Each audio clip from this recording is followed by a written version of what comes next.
simply saying this politician is lying.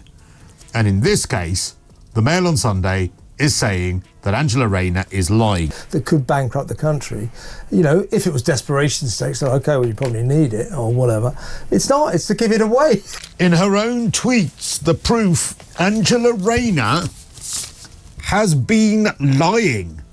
Estate. We're delivering for working people by banning no-fault evictions and introducing groundbreaking protections for renters, which they promised and didn't deliver. Angela Rayner, the fiery deputy leader of the Labour Party, just suffered a crushing political and personal blow that left onlookers speechless. In a courtroom packed with tension and flashing cameras, the Chief Justice delivered a cold, final verdict. Her appeal was officially rejected. What followed stunned the nation. Rayner, usually composed and unshakable, collapsed into tears before she could even exit the chamber. A woman who had withstood political warfare, media scrutiny, and backroom betrayal had just reached her breaking point. And the cameras were rolling. The case against Rayner had been a slow burn. For months, the media danced around it. Allegations, innuendo, and whispers from Westminster corridors. How it used to be when you spoke about politicians, you'd be like, you know, have they been economical with the truth? Have they misrepresented themselves? Have they perhaps been a bit dishonest? It started as a financial misconduct claim related to her property holdings, then ballooned into a sprawling investigation involving disclosures, eligibility, and accusations of deliberately misleading Parliament. She was registered on the electoral roll of that address. It meant that she didn't have to pay capital gains tax on that property. The voices, don't they? Despite years of voice coaching. Yeah, if nothing else, we should get rid of them because of their voices. I think they've been coached into speaking like this. Rayner denied it all, framing the case as a political hit job aimed at silencing one of the most vocal critics of the establishment. But the legal gears ground forward, unaffected by spin or slogans. When the first ruling came down against her 3 weeks ago, Rayner filed an immediate appeal. It was her last best chance to clear her name before the issue exploded into full-blown scandal. She called it a matter of principle, standing outside the court with clenched fists and fire in her voice. In her own tweets, the proof, Angela Rayner has been lying. I don't recognise, to be honest, and Did you not say that? And it's tittle tattle. So I don't recognise what was said in that book. But today, that fire flickered out. Courtroom insiders described a grim atmosphere. The gallery was full. MPs, reporters, aides, and even a few familiar faces from rival parties sat in silence. Everyone knew the stakes. If the appeal was rejected, Rayner could face formal censure, suspension, or even expulsion from office, pending further proceedings. The Chief Justice didn't drag it out. With measured words and zero theatricality, the verdict was delivered. Appeal denied. Odd that the Labour Party won't reveal who paid for the voice. Yeah, they won't reveal who paid for it either. It's funny that, isn't also, it? Maybe no one paid. Have you noticed also in terms of what people... And we're also delivering the largest single package of devolution pushing power out of Westminster. We're delivering where they failed. The silence was deafening. Rayner's face froze. For a few seconds, she didn't move. Then, without a word, she stood, turned toward the exit, and broke down. Witnesses described her legs buckling slightly as aides rushed to steady her. Eyes red, tears flowing, she shook her head repeatedly as if refusing to accept what had just happened. One source close to her said, "She's never looked more human, or more alone." The ruling not only upheld the earlier judgment, but also cleared the way for a parliamentary ethics committee to begin disciplinary actions. That means Rayner's political career is now hanging by a thread, and everyone knows it. Within minutes, the media descended.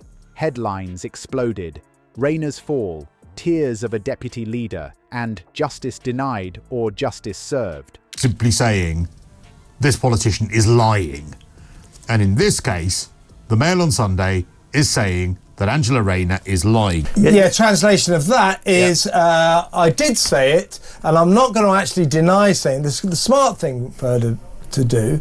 Newsrooms scrambled to get statements from party officials, legal analysts, and political rivals. Prime Minister Keir Starmer issued a carefully worded message expressing respect for the legal process, while avoiding any expression of personal support. It was the most damning silence of all. Ever saying that to anybody, but we all have frustrations when we're at work sometimes, and I'm sure people have been frustrated with me at work sometimes. Behind closed doors, Labour Party insiders are reportedly panicking. Rayner has been a key voice for the party's working-class identity, a counterbalance to the polished centrism of the leadership. Losing her, whether by resignation or forced removal, could fracture the party's voter base and leave a deep ideological vacuum just as the country approaches a critical election cycle. This means that Ms Rayner potentially faces a criminal conviction and a fine for a false declaration on the electoral roll, and under tax rules that could bankrupt the country. You know, if it was desperation stakes, so okay, well, you probably need it or whatever. It's not, it's to give it away. But for now, it's Rayner's personal reckoning that has captured the nation's attention. Supporters flooded social media with messages of solidarity, but critics pounced with glee, calling her breakdown a mask slipping, a performance, or karma. The tribalism of British politics has rarely looked so raw. And yet, for all the noise, one thing is undeniably true. This is a historic moment. A senior British politician, one of the most visible women in Parliament, has just been publicly shattered by a legal ruling that could end her career. The obvious thing would be to say, no, I absolutely didn't say it. I'll tell you why she's not denying it, is because she fears she might have been recorded. Yep. State, we're delivering for working people by banning no-fault evictions and introducing groundbreaking protections for renters, which they promised and didn't deliver. This isn't a PR disaster. It's a collapse of narrative, power, and persona.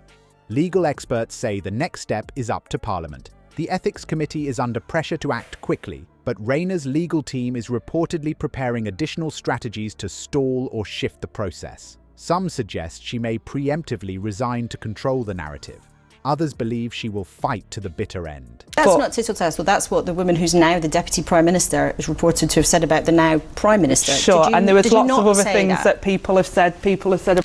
As night fell over Westminster, Angela Rayner left the courthouse through a side entrance, shielded by security, her head down, refusing to answer questions. But the images of her collapse had already gone viral. So let's just accept their premise that they don't have much money, and that's a difficult pitch to bat on if you're a government. Okay. The verdict may have been legal, but the fallout is deeply emotional and undeniably political.